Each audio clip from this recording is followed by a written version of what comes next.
Alive. Welcome in to the opening line report. Kelly Stewart here, putting out early rage bait on Twitter. I'm in trouble already. Teddy Covers joining us here. We're going to talk about conference championships, and we're going to give you a little national championship, a little preview as well, Teddy, because I got to put myself in a conundrum. Shocker, I know.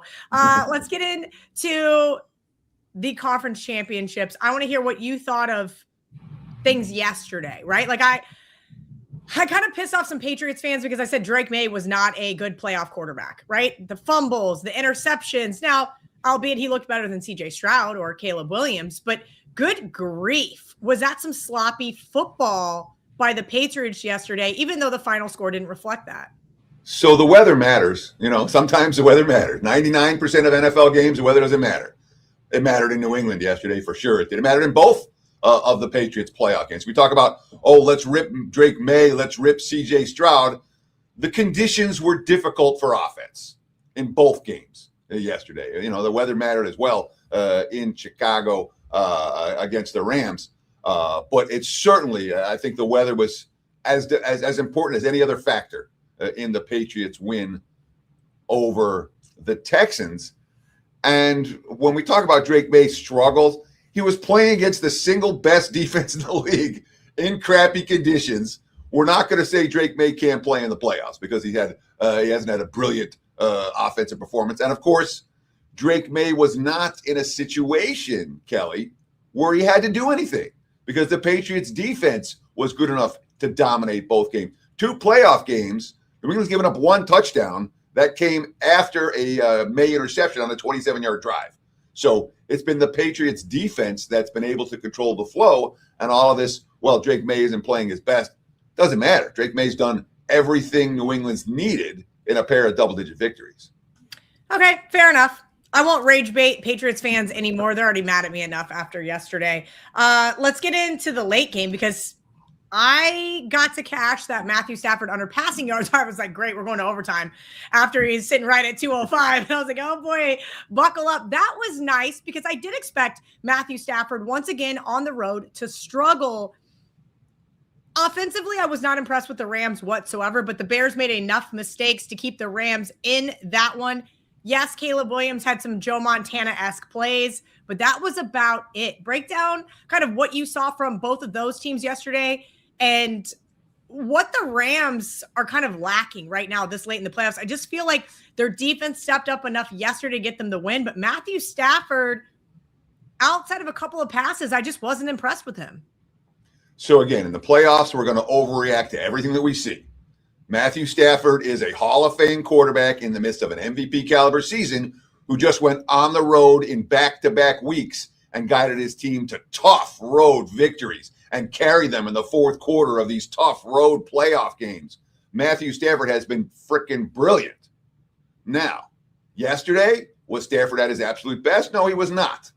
Were the weather conditions a factor in that? Of course they were. Again, the weather was as big as any other factor in both games yesterday.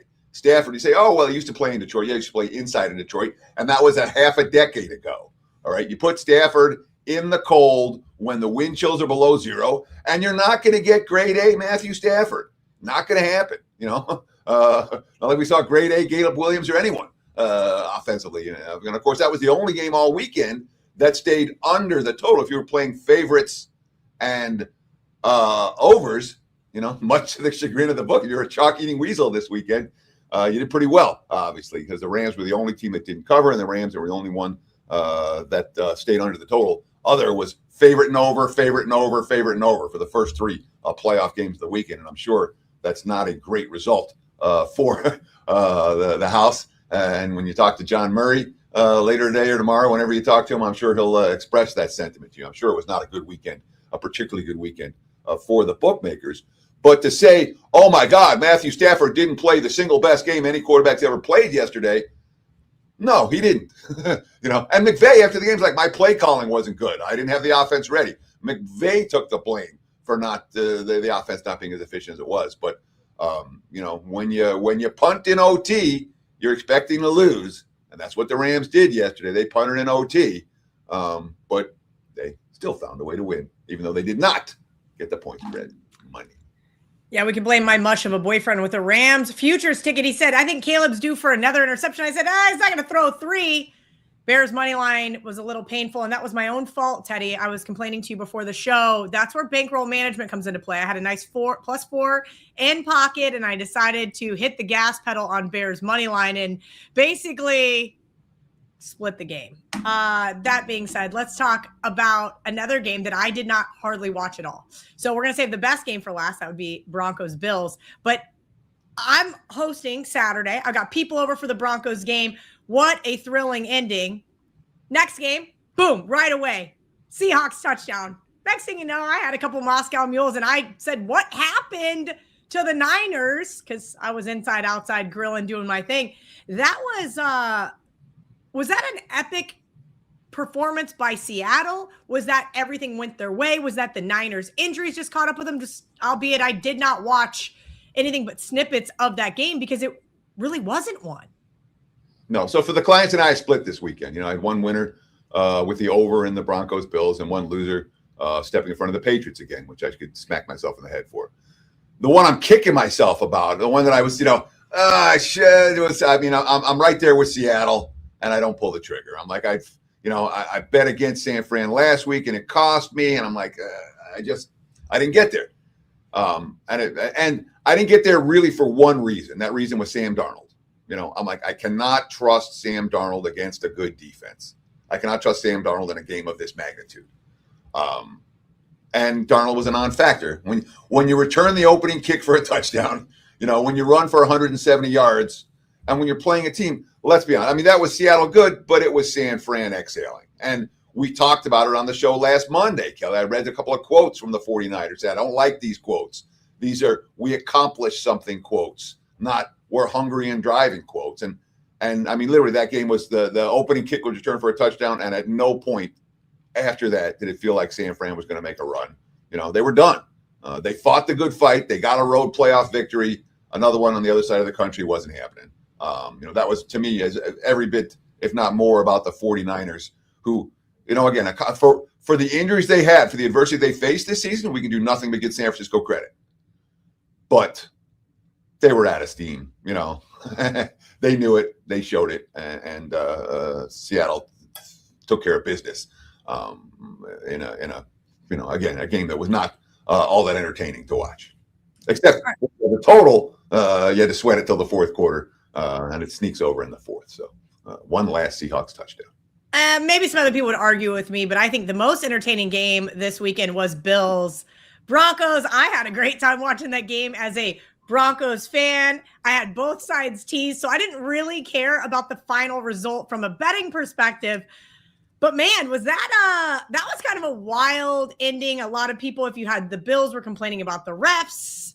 And unfortunately, Bo Nix got hurt. So we will talk about that when we talk about Broncos Patriots, because I have lots of questions. But you mentioned you had the over, Teddy. So you had a nice rocking chair winner there for your clients. Yeah. It's good to be on the right side of some of these, although we have to talk about the three controversial. I mean, all three of them were extremely controversial. And when the refs literally go, nah, we don't want Buffalo to win here, that's an interception. And then, here's a pass interference call that's dicey. And then here's another pass interference call that's really a lot of these games played over the weekend. The teams had one penalty, two penalties. The refs did a good job of swallowing their whistles unless they had to. And in that game, you had a very controversial. I mean, again, I had no play on the side either. And if you have both sides teased, it doesn't matter. But that interception's got to be reviewed, okay? When I watched the first slow-mo, I'm like, I watch a ton of NFL. That's all I do every week is watch NFL.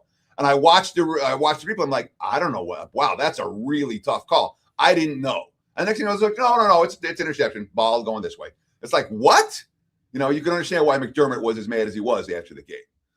And then the two pass interference calls. I mean, I don't think either one of them is legit in that situation to make that call to say, all right,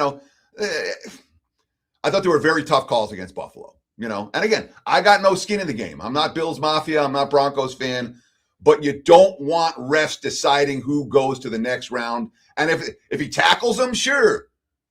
But the dicey calls, the 50-50 calls, dude's got to keep his flag in his pocket there. So, I mean, Bills, and then today, with the repercussions with McDermott getting fired this morning off of that, that's tough, Bills, Mom. I mean, that's really tough. Now, let's give Denver credit. They did what they needed to do. They won the game, but the refs gave them the game, and that's not appropriate at this stage. The refs gave them the game. They did. Hey, listen, like I said, I was watching. There was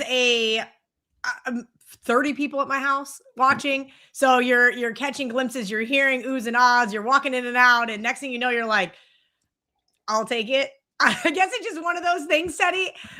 As a Broncos fan, I have had horrific calls go against me. So when calls go my direction, I just say, oh, well. But you're right. We never want referees being able to influence the games. Unfortunately, it happens every single week in the NFL. They are humans as well. They do make mistakes. Let's get into these conference championship games, though, because go ahead. So I just want to ask you, if we're going to talk national championship game tonight, we should do that. I thought we were going to do that off the top. So we'll do it right now. We'll do national championship first before we get into conference championships. If you guys have a question regarding the national championship, please let me know. Teddy, I have spent the last 2 weeks teasing the national championship. Indiana down below a field goal, -1.5, -2, with a bunch of different NFL. It pretty much all worked out for me as a whole. I have six legs teased with the Indiana Hoosiers. And yesterday I said, all right, I got to take I got too much liability here on Indiana basically to win the game, right? Like, obviously I need them to win by 2, but to essentially just win the game, I think I've overexposed myself. I don't love this game one way or another. So I did take some Miami plus 8.5 this morning, opened up my odds logic screen, lots of 7.5s popping up. So people either said, hey, this line has gotten out of control, or maybe what's going on here? Are we seeing sharp money at 8.5, or are we just seeing people finally starting to buy in on the Hurricanes? So this is what we've seen on this line. Okay. It opened 7.5. Okay. And we talked about it and said, there's only one way it can go from here right now, because they didn't take the 7.5 right away. It wasn't going down. It was only going up. And I dawdled, and said, moved up, and boom, 8.5. At 8.5, it stuck. All right. Didn't go any further. Whatever public support there was for Indy, I didn't move the number. And I said, all right, it's going to come back down. And in my write-up for the clients, I even wrote, this line is coming the other way. So be ready when it comes down. And obviously that's what we've seen now. We've seen it drive back down to 7.5.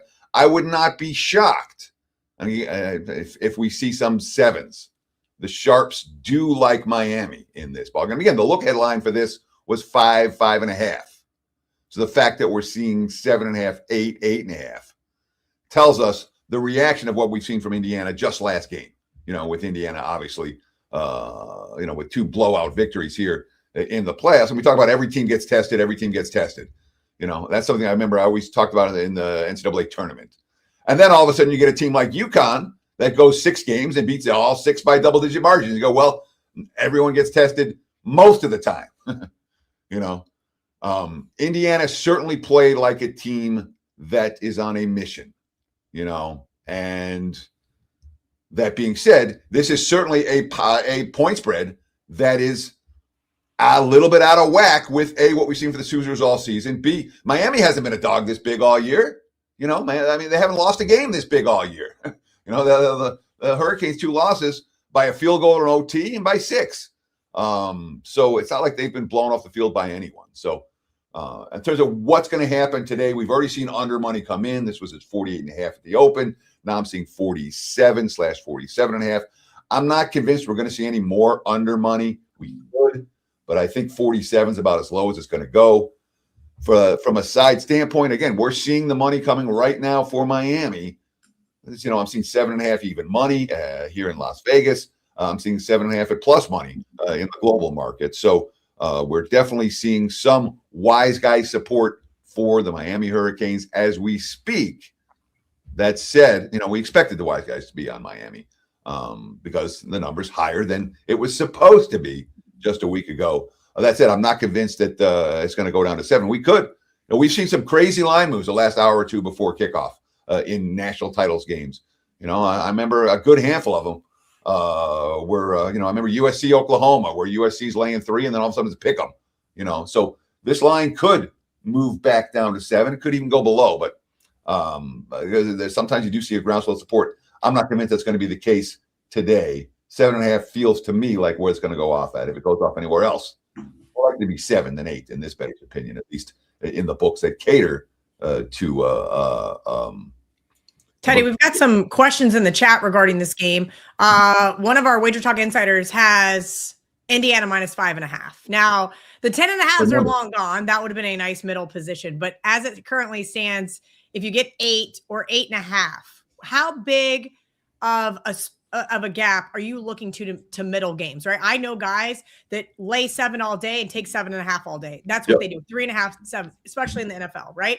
But in terms of this national championship, if you can still get a 3-point middle, let's say that for some reason he has a local that's still hanging an 8.5. If you can get a 3-point middle on this game, do you think that is worth taking? Obviously, I did because of the teaser side of things, hoping to get a little greedy. Maybe Indiana wins by, 2, 3, 4, 5, 6, 7, or 8. That's a pretty sizable middle there. 3 points, 2 points, even now with it being 7.5. I'm not sure I'd be trying to thread that needle. So I'm not a middler. All right. If you're a high volume player and you're consistently able to get reduced juice bets down, you can absolutely play a middling game. But that takes being at the screen. And, it's not something you want to do one. It's something you want to do again and again and again. It's something that you're going to do every single day. That's not how I bet. That's not how I handicap. That's not my MO. Okay. So, the best advice I ever got from middling was from my old dear departed friend, Dave Malinsky. He said, real simple. You're thinking about middling a game. All right. Start with the first bet you have. Right. The bet you already have down. He's like, do you still like that bet? If you still like that bet, then you hold it. If you no longer like that bet, then you look for ways to get off it. So the whole handicap comes with the first bet you make, the first part of the middle. Do you like Indiana minus 5.5, or do you not like that bet anymore? If you like Indiana minus 5.5, you hold it. Don't worry about middling. If you don't like the bet anymore, you say, yeah, I'm reading the tea leaves, and I'd rather have Miami plus than Indiana minus right now. That's when you look to get off that bet, and you can obviously do it with a positive expectation scenario if you can catch plus 8.5. But if you're looking to middle around a key number, again, you can profitably middle at reduced juice 6.5, 7.5. It's a lot, but it's not something that's going to happen once. You have to do it over and over and over again. And if you win, 1 out of 10, you're doing fine. And in theory, you're supposed to win more than that. So, but it's not something that being that type of a bettor, a middler per se. It's difficult, man. It really is. It's a hard way to make an easy living. But in terms of what do I do with my Indiana minus, if you like Indiana minus 5.5, you don't do a damn thing. You hold it. Maybe in the middle, look for something in game. But if you got itchy, you're like, yeah, I don't know if I love this bet anymore. You look for the best number you can find on Miami, and you bet it, or you take some Miami money line. That's the other option. That'll make you have to risk less on the second side of the leg than you would if you're laying minus 110.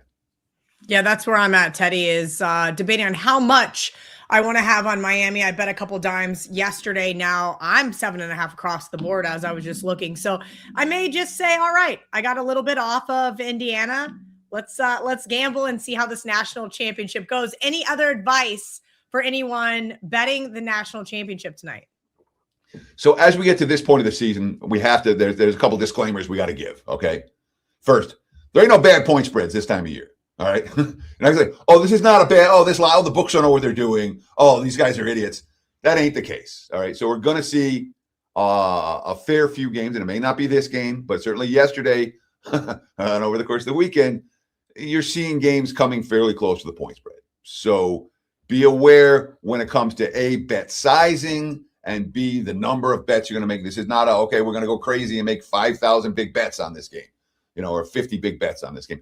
It's not positive expectation in that regard. So this is a time of year where you definitely want to bet with your head, not over it, like the slogan goes for problem gaming. And be aware, okay? I know there's people that struggle with gaming. This time of year is particularly rough. If you're blowing through your bankroll, get help now. This is not a scenario where you want to get, the weeks leading up to and the Super Bowl itself are the most difficult time for compulsive bettors and compulsive gamblers. So be aware. If this gig is too much, walk away and get some help. If you're betting within reason and you're comfortable with your wagering habits and sizes, like I am, Kel, like you are, I believe, then this can be a whole lot of fun. It definitely can be. But I still think, like I said, in the Bears game, I had the +4, and I thought, man, I think the Bears are going to win this game. I'm looking at it a little bit more. I see it go to 4 again, and I'm like, I'm betting the money line. I'm doing it. And then I bet the money line, and then I looked at another account, and I was like, I should have looked here first because it's 10 cents better. And then I bet the money line again. So that was my own fault for not bet sizing correctly. So even I do make mistakes or do degenerate things from time to time, Teddy. That, you wake up Monday morning and you're like, all right, idiot, way to go. Don't do that again. So hopefully I will not make those same mistakes going forward. Let's get into these conference championships. Yeah. Sure. Yeah. We haven't done the basic tenets of an opening line report yet. So right. Yes, I'm 20 minutes in, we got almost 2,000 of you guys watching. If you guys have a question for Teddy, we're opening it up for these conference championship games. We're going to go right into the first game, and that would be the New England Patriots at the Denver Broncos. And hey, look, right here, Charles has the same question I have. Is this the biggest injury move ever? I had with Knicks, I had the Broncos favored. I did not have the Broncos favored with Bo Nix, Teddy. I text John Murray, my good friend CT. I said Broncos. I go Broncos pick 'em. Broncos +1 is where I'm thinking this line would have been with Bo Nix. Now I said I'm going to say Broncos +3, 2 points, 2.5 points with Jarrett Stidham, 4.5, and I'm going, what am I missing here? This seems a little overblown. You mentioned overreactions. Break down this one for us. What did you make the line with Bo Nix? What do you make the line with Jarrett Stidham? Where are we looking at for this AFC Championship game? So the look at line here had, from the potential hypothetical matchups, had Denver -1. There were pick'ems. It was in that range. And that's where my power rating was. My power rating for a healthy Denver and a healthy New England had this game pick'em or New England -0.5 point. I made a 5 point. I'm sorry, no, Denver -0.5 point. I made a 5 point adjustment for the injury from the transition from Bo Nix to Jarrett Stidham. I don't know if that is the right number. Okay, that's as guesstimate can be. And you're sitting there going, all right, well, let's see. One guy has played fairly well, but not at a Pro Bowl level, and the other guy hasn't taken a snap in 2 years. One guy's guided the team to a whole bunch of come from behind victories, though, and the other one hasn't. Maybe 5 points isn't enough. The markets obviously have adjusted more. With that 5 point adjustment, my number came New England -4.5. The markets were at 5.5 last night. That's basically what I'm seeing today, 5.5. There is still a 4.5 out there at the Superbook here in Vegas. Total sitting 41/41.5 for New England and Denver. So to say that anyone knows what the adjustment should be from Nix to Stidham isn't real, because nobody knows. The bookmakers don't know. The bettors don't know. We don't know what we're going to see from Jarrett Stidham. We really don't. But we have a conceptual framework of how to approach a team with a veteran starting with a veteran backup QB, and what has happened in previous instances when QBs have gotten hurt, like, for example, Carson Wentz getting hurt for Philadelphia, and then Nick Foles coming in and leading the Eagles to a Super Bowl title less than a decade ago. So, in fact, and when Sean Payton was talking about the injury, he started talking about all the guys who have been able to have success. Teddy Bridgewater going 5-0 with the Saints when Drew Brees was hurt. The Texans going 3-0 with Davis Mills this year. His quote, plan has always got to be to build on the type of skill sets and players you're playing with. Are there certain things Bo does differently than Stiddy? Absolutely. So it's certainly a scenario for Teddy. Can I interject? Of course. You mentioned Nick Foles, and Nick Foles had a really funny tweet, if you guys didn't see it, about being able to beat the Patriots. I'm going to say this. as a Broncos fan, I've seen this team fall flat on their face versus the Seattle Seahawks in the Super Bowl, right? Started with that fumble right out of the gate with Peyton Manning, and then turn right around and have the same Peyton Manning, who was 2 years older, who was like a statue out there. Now, I understand it was still Peyton Manning, but it was that defense. If we're betting on Denver, does it really matter? I haven't bet on Bo Nix one time this season.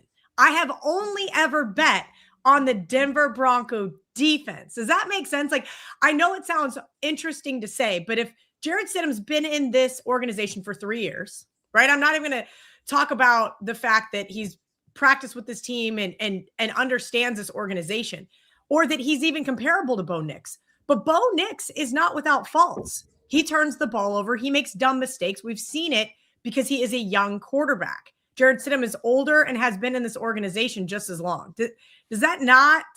I mean, I get that people want to see somebody pass the eye test, but I want somebody who can just manage the game and let your defense go out there and win it for you. If Drake May fumbles twice and throws an interception, there is no doubt in my mind the Denver Broncos will win this football game.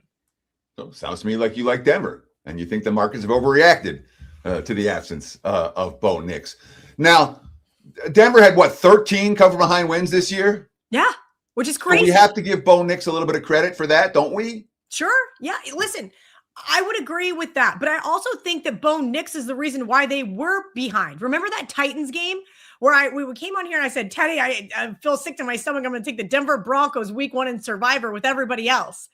I said, if we get bad Bo Nix, they could lose this game. And we got bad Bo Nix. I think he had 2 interceptions and a fumble. And it was just, thank God the Texans defensive backs couldn't catch the ball, and neither could the Titans wide receivers. Remember, Cam Ward actually had some great passes and they just kept getting dropped. I am not some Broncos homer. I have been against this team when needed.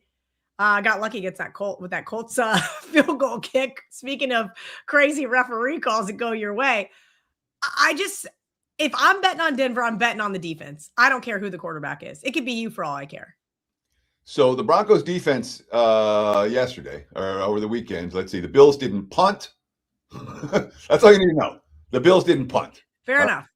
The Giants scored 32 against them. Okay. It's a Denver defense that, just like the quarterback play, has been up and down. I don't think it's Seattle's defense. I don't think it's Houston's defense. And it's kind of shown over the course of the season that Denver's defense is good, but perhaps not as elite as some of the elitists in the league. That being said, can this defense, in theory, carry them to victory? Of course they can. It's not like this defense is hopeless or useless. Jarrett Stidham is someone worth talking about. All right, career numbers for Jarrett Stidham: 117 completions, 197 attempts. So he's in his career, he's got 197 attempts. He's got came out of Auburn in 2018. 1,400 yards. He did a lot better at Baylor than I remember. He was a better Baylor quarterback than he was an Auburn quarterback. How about that? 7.2 yards per pass attempt, 19 sacks on those 197 attempts. So he's been once every 10 times he dropped back to pass, he's hit the turf. What are those numbers? They're not. And those are all Patriots numbers, correct? When he played for the Patriots? No. So the last time he started week 17 and 18 for Sean Payton in Denver in 2023 after Russell Wilson was back. Oh, yes. Yes. Thank you. Here's the Payton quote. I know how he was coached in New England. I know exactly how he was coached in New England. And then I know how Josh McDaniels felt about him. But ultimately, in our 3 years here, so our 3 years watching him day in and day out, he will be ready to go. Sam Ehlinger is going to be the backup. They just signed Ben DiNucci to the practice squad. So they have a third string emergency QB. More Payton quotes. Quote, splitting reps on offense just doesn't happen. In a work week, the reps are limited and the starter wants them. But one of Stiddy's strengths is his mental aptitude and his progressions and understanding plays. There will be practices, and I'm looking at DC Vance Joseph getting pissed off because Stiddy's making our defense look bad. He's very accurate. He's got a lot to his ball. So certainly there appears to be a level of confidence for the Broncos staff with their backup QB. But of course, again, there were +4 in turnovers last week. And when you're +4 in turnovers and barely survive in overtime, it speaks to some concerns. And again, it's not like the Broncos defense has been a problem area all year long, but they've, as much as any team in the league, Denver's played complementary football. The games where the offense hasn't played well, the defense has stepped up. The games where the defense hasn't played well, the offense has been able to step up. But, it's a Patriots team. For all the success they had, they got 13 first downs yesterday. 3 of 14 on third downs, 248 total yards, 3.9 yards per play. Those are not, let's go to the Super Bowl type of offensive numbers. And yet the defense has played so well, it was good enough to win by a double-digit margin. And there were lots of quotes after the game, Kelly, talking about how this defense felt disrespected because the Texans were the team that were getting all the hype. And, of course, one of the things I remember when the Colts won their Super Bowl, the Peyton Manning's only Super Bowl title in Indy, and they had these dismal defensive numbers, and the defense got healthy right in the postseason.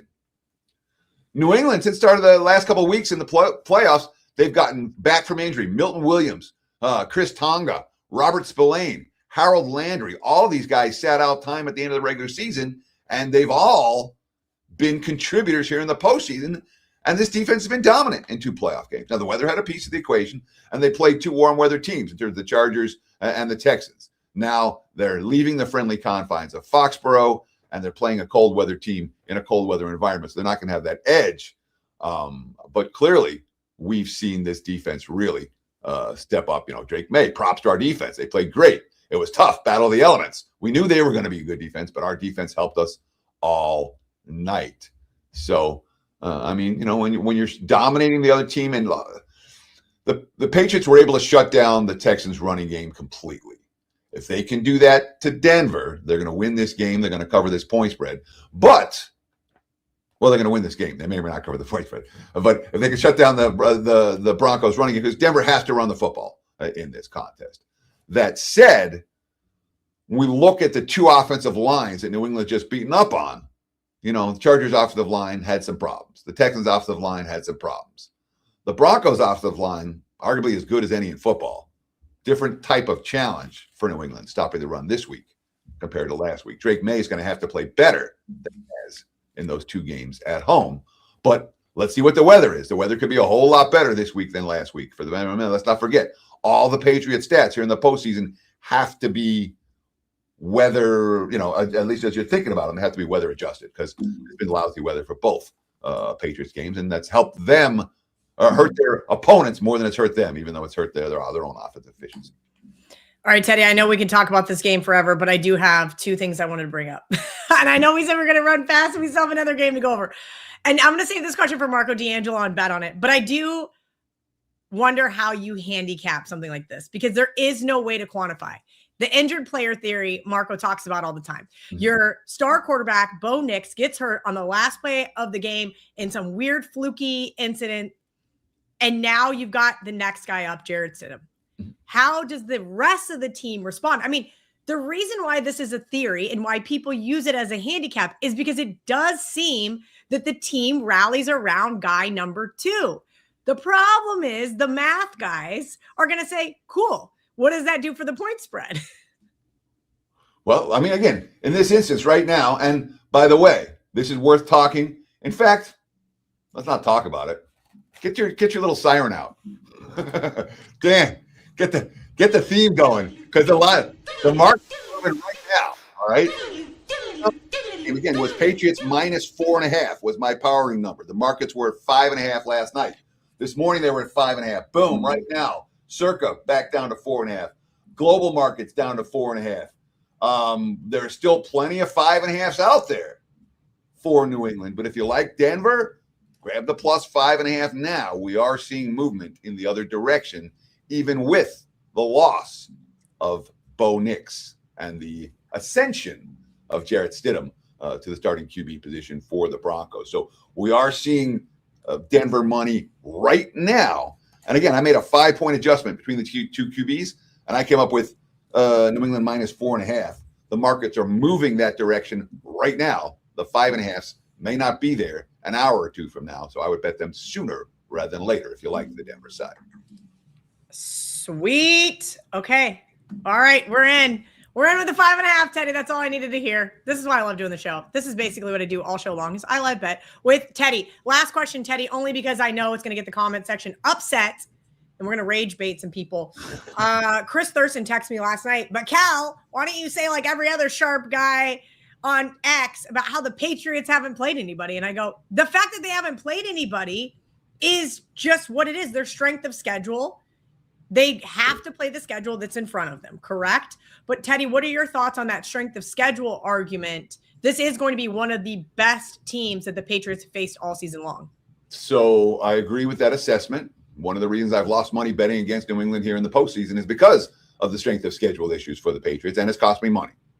So do you flip here? Maybe. I can tell you this, I'm not laying this price with New England after I've already faded them twice. I'm either betting against the Patriots or I'm not going to play the game. But certainly, now I'm sorry, Kel, I've got lost. What's exactly the question that I'm supposed to be answering? No, the argument is the Patriots haven't played anybody, right? Oh, but it doesn't matter. They keep right. winning these games, and they keep winning them by margin, aka covering the spread.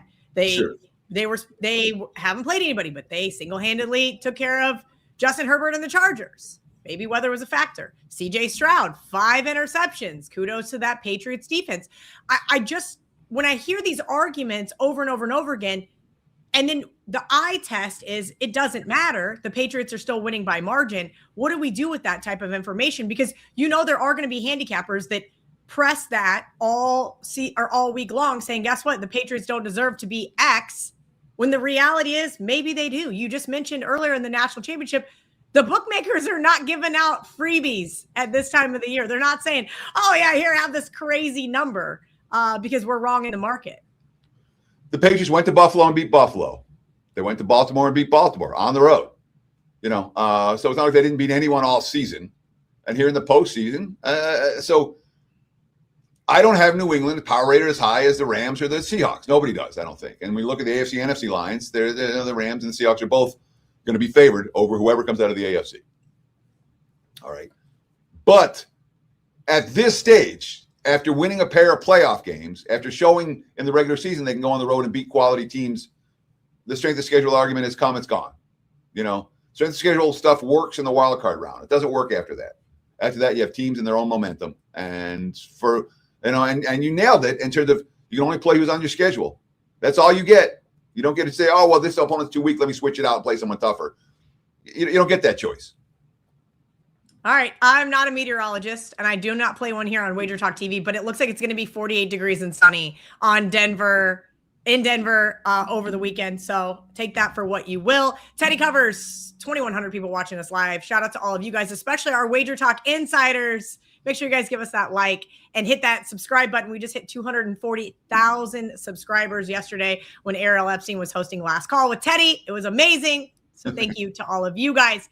Teddy, really quickly before we get into the NFC Championship game, I know I was long-winded about the other game because I just wanted to hear your thoughts. Let me know what you got going on at WagerTalk.com. College basketball, NBA, national championship is tonight. Conference championships are this weekend.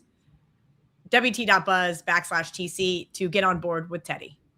Yeah, so we're in play for the national title game tonight. You can go to my homepage, WT.buzz/TC. Obviously, Kelly just told you. We will be in play on, obviously, the conference championship games. The football's been pretty good, man. I mean, we split out this weekend. I'm mad at myself for not playing. Well, we'll talk about it. For not playing Seattle against San Fran. I think I talked about it already, but I'm still mad at myself. It's okay. We can still be mad at ourselves. I'm still mad for betting Bears money line. I should have. I really, it was doesn't matter. It's over, and we rearview mirror it. But bottom line is, we're in play in the national title game. We'll be in play, obviously, for conference championship weekend. I'm passing on the college hoops slate today. We may well have NBA up and available later. If I didn't have a chance to do it before I came on air with the 8 a.m. Pacific time start to the show. So we'll post on NBA as soon as we're done. So we'll have that up by should be available an hour from now or less. We should have the association. All right, Justin's getting angry at me in the comment section. Let's get on to the Seahawks Rams game. Blabbermouth. Sorry, Justin. Here you go. Let's get into this. Sorry, Teddy. I just cared so much more about the AFC Championship game, and maybe I should care more about this one. We talked about Matthew Stafford and some of his pitfalls yesterday in the cold weather there in Chicago. Now they're going to face a division opponent for the third time this year. Talk to me about the Rams at Seattle. I was surprised to see this one come out a little shorter than I had expected. So Seattle, my powering number for the game came 2.5. The market's open. There were 2.5s and 3s last night. 47.5, the prevailing total. We're still seeing 47.5s. We're seeing 47s. There's 48s out there in the betting market. So the total's a little bit, I'm not convinced the markets know which way they're going to move on the total just yet. And from a side standpoint, 2.5, 3, 2.5, 3, it is bouncing as we speak. So it's not a scenario where you have to rush to grab one or the other. That said, I don't think it's going to hurt you to grab, if you like Seattle, lay 2.5 now. If you like the Rams, find a +3 now. The line's going to settle likely at one of the two, and it doesn't feel like it's going to be 2.5 with juice or 3 at plus money. But where it settles, it's not going to hurt you to lock it. If you want the 2.5, grab the 2.5 with the favorite. If you want the dog, find a +3 with the dog. These are good scenarios for bettors, not bad scenarios. When there's line variance, it allows you to shop for the best of the number, and that's one of the things I harp on this show, is making sure that you shop for the best of the number and get the free half points, not the ones that you have to pay for. But, again, my number's 2.5. The markets are 2 3/4 right now, 47.5/47 prevailing total as we speak. And we're not seeing a whole lot of movement on this game like we just saw the money coming in for Denver a few minutes ago. Obviously, if the Patriots, what do we have? We have Patriots played Seattle and Denver played Seattle. So if Seattle wins, you get a Super Bowl rematch. Doesn't matter. They had the back-to-back years. If the Rams win, it'll be a different matchup. But if Seattle wins, it's going to be a rematch regardless. A relatively recent rematch. Talking about the last decade or so. And that Broncos Seahawks Super Bowl, always one of my favorites. Even though it's not entertaining in the slightest, there's nothing like the first play of the game and you get a safety. You're like, yeah, this game feels over already. It was over already, Teddy. I was at the D with Derek Stevens, and I was like, get me out of here. I hate this team. So I think that was the day I lost my actual fandom for the Denver Broncos. Sure, I was like, Peyton Manning, see you later. Hit the road, you old man. No, see, I thoroughly enjoyed that game because I had the Sharks were on Seattle. Yeah. And I knew that. And I remember Phil Ivey was in the nightclub and he goes, Kelly, you have to bet Seattle. And I was like, I'm not betting Seattle, Phil. So Seattle was the play. 2.5/3, the number right now, 47.5. Well, for the Rams. Okay, why is the number? Did you say this number came shorter than you thought we were going to, Kelly, or higher? I thought we'd see 3.5. I thought we'd see 4. I really thought based on recency bias. And then when you said you made the game 2.5, I guess I was weighing a little too heavily on the final results of some of these Seattle blowouts lately. And I haven't been that high on the Rams. So the Rams finished +3 in turnovers yesterday. The offense didn't commit any. In the nasty conditions at Soldier Field, they still didn't commit any turnovers. They only had 1 penalty. So no turnovers, 1 penalty, and they still didn't cover. Matthew Stafford, quote, it was crazy. It was back and forth. We didn't play our best on offense. Our defense dominated the game. Unbelievable to watch. Hell of a play on 4th down to Caleb to get his team to overtime. And I'm just glad we got the ball back. And that was, when you talk about that 4th down completion from Caleb Williams, where he dropped back 25 yards and chucked it off his back foot. And, oh, by the way, Cole Kmet catched it. It gave everyone who had the Rams a heart attack, even though the Rams ended up getting, and of course, cost the Rams getting the win, but not the cover for that ball game. So, Stafford, first game all year, he didn't throw a touchdown pass. So he did again. He led a 91-yard touchdown drive in the 4th quarter with the game on the line. We can't give Stafford too much grief for that. And Devontae Adams didn't play. Wasn't a factor in the ball game. He didn't have a catch in the first 3 quarters. 2 catches for 24 yards. But of course, what did the Rams defense do? Well, they stopped Chicago down to the 2-yard line, and they forced him into the 4th down conversion on the final drive, which ended up being completion. I'll give the Rams credit defensively for what they were able to do in that ball game. And of course, what are we seeing from Stafford now? Back-to-back games where he's had to make plays on the road in difficult environments and able to do it. But his numbers in Chicago weren't particularly good. It was like, it's the worst he played all year. His drop-back success rate was 31.8%. His previous low was 41.2%. The Rams passing game is broken now. No, it's not. They played in tough environments, and in hard weather. So he still obviously has dealing with injuries, and Stafford is certainly, the fact that he didn't get that extra day's worth of rest, maybe that matters. And of course, you're going up to Seattle where they led 30-14 in the fourth quarter earlier this year and found a way to lose that ball game. Two great games between the Seahawks and the Rams. In Seattle, we talked about, LA playing finishing +3 in turnovers. Seattle finished +3 in turnovers. Talk about the Rams only committing 1 penalty. The Seahawks only committed 2 penalties for 5 yards. All right. Now that had a lot to do with San Francisco. Seattle scored 41 points on 281 yards worth of offense. You had Rashid Shaheed bringing the opening kickback. And again, we talk about just like that first play of the Super Bowl where the Broncos have the safety and the routes on for Seattle. As soon as Shaheed ran that kickback, it felt over right there. Seahawks defense pretty dominant in that contest. They ran for 175 yards. And when you don't have to make Sam Darnold make plays, you can run the football and rely on your defense, Seattle can win games and cover point spreads and win them by margin. But I'm telling you flat out, I know it cost me a bet not trusting Sam Darnold. All right. Sam Darnold, since week 11, 27th in the NFL in QBR. Okay. His air yards per target's way down. His accuracy numbers are down.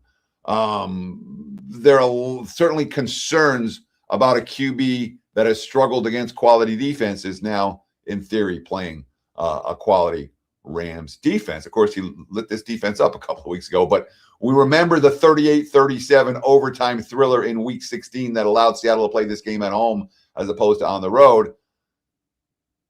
That game, to say that every break went in the Seahawks' favor isn't strong enough. Every break went in the Seahawks' favor down the stretch of that contest. That's how they were able to win.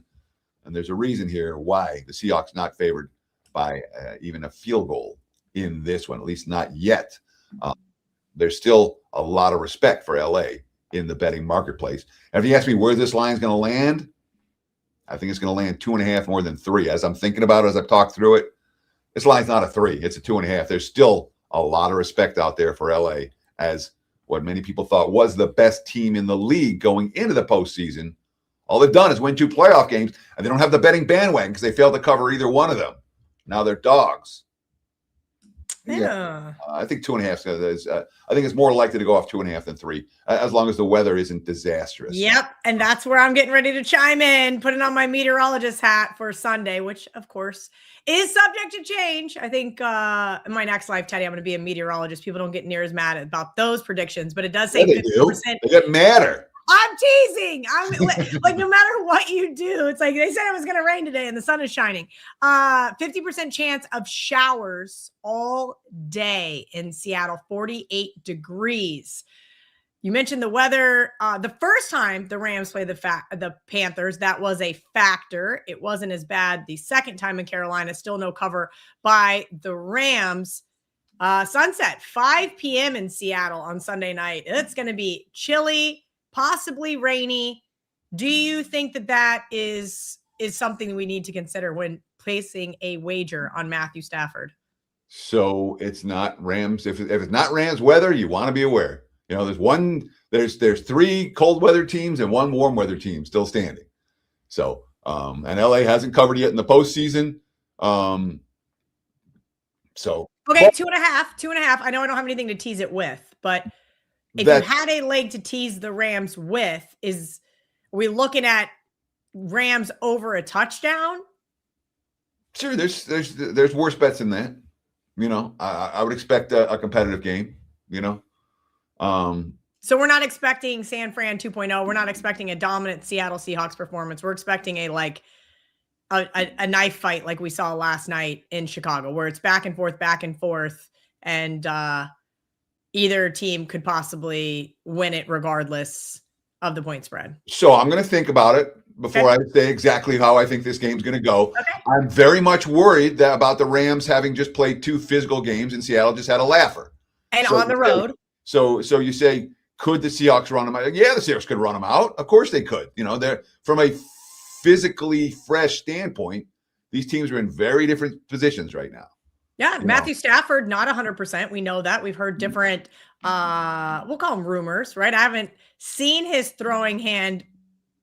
Like, you don't see him wincing in pain, right, mid-game, or at least I didn't yesterday. But that was a factor as why I like the Bears. I think they've been kind of hiding some of his injuries for a better part of the season. If you remember, when we did the opening line report way back in August, I asked you, I said, well, is Matthew Stafford going to be healthy? And by all intents and purposes, he looks like he's been pretty healthy. Yeah, sure. But and again, older QBs at this stage of the season playing in weather, you can have issues. That being said, they've won, but from a freshness standpoint, Seattle had a week off and a blowout. Rams did not have a week off. They had back-to-back barn burners on the highway coming down to the final play. So, and now traveling for a third straight week. So from a freshness standpoint, Seahawks have a big edge. Is that going to matter? We'll find out on Sunday. All right, Teddy covers on the opening line report every single week here Monday mornings with me. Wager Talk today is up next. Andy Lang and Dan Alexander. So make sure you guys hang around in about 8 minutes. Teddy, any final thoughts for our audience before we get out of here? Enjoy the games. Good luck. Thanks for watching. Hey guys, listen, we talked about 240,000 of you who've subscribed to Wager Talk TV. If you haven't done it right now, just hit subscribe. It's so simple. We do a ton of real quality content, free content every day. Get it for free. Get instant alerts when it goes live. Subscribe. Thank you. We appreciate the likes. We appreciate the comments. Kelly and I both get in there and try to answer. If you have questions, leave them in the comments below on YouTube. We appreciate it so much. And again, check out my homepage, wt.buzz/TC. I know last week wasn't my best. That being said, I haven't given up and we'll be just fine in the long term. So we appreciate you guys. Thanks for watching and good luck this week. Cheers. All right. Cheers. Good luck this week. We'll see you guys next Monday morning. Same time, same place.